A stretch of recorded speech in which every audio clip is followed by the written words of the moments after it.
So the very reason why we take people into the mountains is to make them experience the mystical dimension of the Himalayas. We are not a tourist company. If you go there by yourself, the enormity of the mountains, the natural beauty of the mountains is so overwhelming that you will just be gaping at every rock and every peak, because it's much more than your eyes can grasp.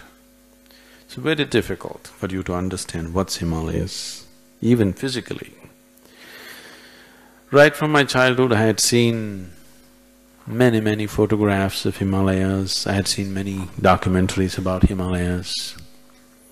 I had a huge picture of Himalayas in my mind. But the first time I went there, everything that I had in my mind was shrunk. What is actually there is far bigger than that, you know. It's very difficult even to take it all into your mind. So if you go there, generally the physical Himalaya itself is too overwhelming. It puts you down to your size. You'll become a small little human being, you know, like an ant you'll become. Once you go and stand in front of Himalayas, you feel like an ant crawling up on the earth. But the mystical dimension will be missed because you'll go about gaping at the beauty of Himalayas. So, the very purpose of taking people on a trek like that is so that they can have an experience of a completely different dimension. If I go into these things, it'll go endlessly. Your question. Let me try to bring a little experience to you. This was many years ago. At that time I used to travel alone in Himalayas.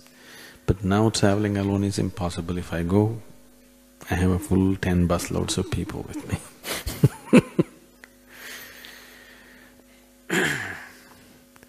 So I went to Kedar. Beyond Kedar there's a place called Kanti Sarovar. Anybody been to Kedar? Nobody? Okay, that's good. Beyond Kedar there's a place called Kanti Sarovar. The legend goes like this, that Shiva and Parvati lived on the banks of Kanti Sarovar.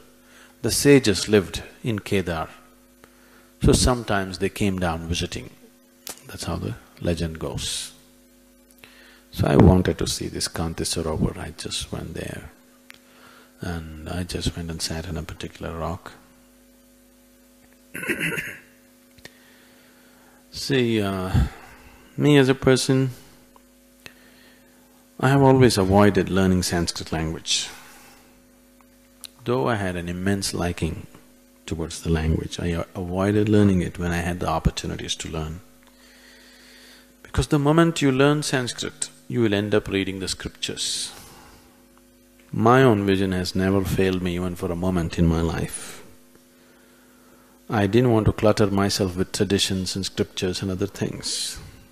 Right now, everything that I do is simply, purely from the source, not cluttered with any tradition, any scripture, any teaching, simply looking at life.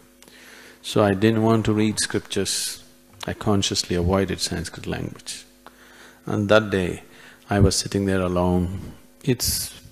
in terms of visual beauty, it's the most incredible place that you can think of.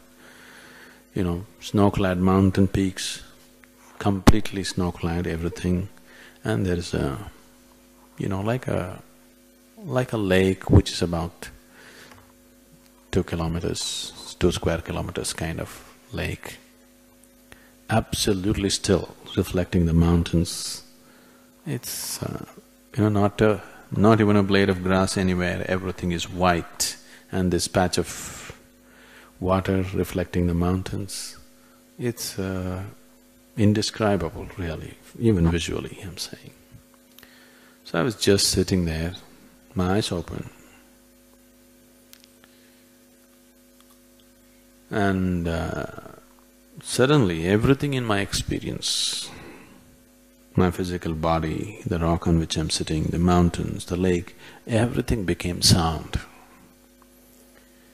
What was all form became everything into sound. Now that sounds crazy. When everything becomes sound, we call such a state as Ritambara Prajna. When you're in a Ritambara state, everything becomes sound. It's based on this Nada Brahma. And in my own voice, this song is going on like full volume.